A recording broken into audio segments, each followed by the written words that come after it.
Hi, welcome back to another pivot table tutorial. In this video, we're going to cover how to create a pivot chart. Now, this may sound a bit daunting, but I promise it's just about as easy as creating a pivot table. And there are basically two ways to go about doing this. One would be to start building the pivot table from scratch using your source data. So if we click somewhere inside the source data, you'll see under the charts section of the insert menu, there's an option for pivot chart. And you can either build the pivot chart and pivot table together simultaneously, or you can just go directly to the pivot chart without the pivot table. But you can also build the pivot table first and then move to the pivot chart afterward.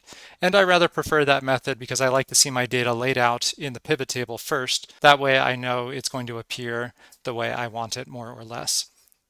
So I'm going to go old school and stick with method 2. And we're going to use our setting by age pivot table from earlier. And if you click somewhere inside your pivot table and go up to the charts area, you can select pivot chart. And it's going to ask you to select the type of chart that you want to create. And if you're familiar with data visualization at all, you know there are a number of options, and choosing the right option really depends largely on your question of interest and the type of data that you have. But for this kind of data, a column chart will suffice. You can see I've got a number of different sub options like a stacked column, 100% stacked column, etc. But a standard clustered column is going to work fine for us. So we'll click OK. Then you can see it's as simple as that. Just clicking those few buttons brings up a really nice, simple data viz. Now I would like to walk you through several key elements and options. First, it's important to note that the pivot table and the pivot chart are inherently linked. For example, if you added something like a slicer, it would typically by default control both your pivot chart and the pivot table.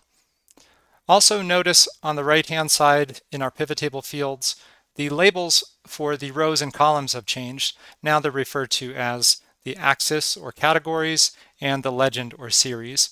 It's the same thing in the end. You should be familiar with this terminology if you've ever used charts in Excel. I also want to point out the filter options for the rows and columns that are embedded in the pivot chart.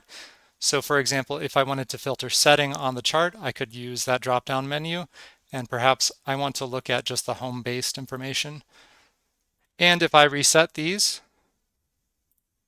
you can do the same thing for your x-axis as well. So if I wanted to look at, for example, 2-year-olds only, I could do that too in combination with all of the settings. Also, if you go up to the design menu, you can see there are a number of chart styles that you can choose from, and you can hover over them to preview what your charts would look like. I'm going to stick with the default option for now. I also want to point out the different chart elements. So if you hover over the plus sign on the top right of your chart, it'll bring up all of the chart element options. We've got axes turned on by default. You can edit the titles, data labels, you could add a data table below, error bars, trend lines, etc. We're going to stick with these by default. And I also want to show you the chart styles. Similar to the menu at the top, you can access that here as well. You can also change the color palette. Right now, we're defaulting to blue, orange, and gray for the first 3 colors. There are other chart colors that you can choose from. You can even choose monochromatic. But again, we're going to stick to the default option for now. You can also think about getting rid of what data viz people like to call chart junk, which are essentially unnecessary elements that are rather distracting and don't really serve your audience's interpretation. So for example, if I wanted to get rid of the grid lines, I could click on one of those lines and delete those. You could also edit which of these drop-down menus appear. If you click on Pivot Table Analyze and go up to the Show Hide submenu and click on Field Buttons, you can turn these on and off. So I can turn those menus off. I could turn those pieces off. You can really dial in your chart using those options. And that's all there is to it. Now you know how to create a more dynamic chart than you might be used to building.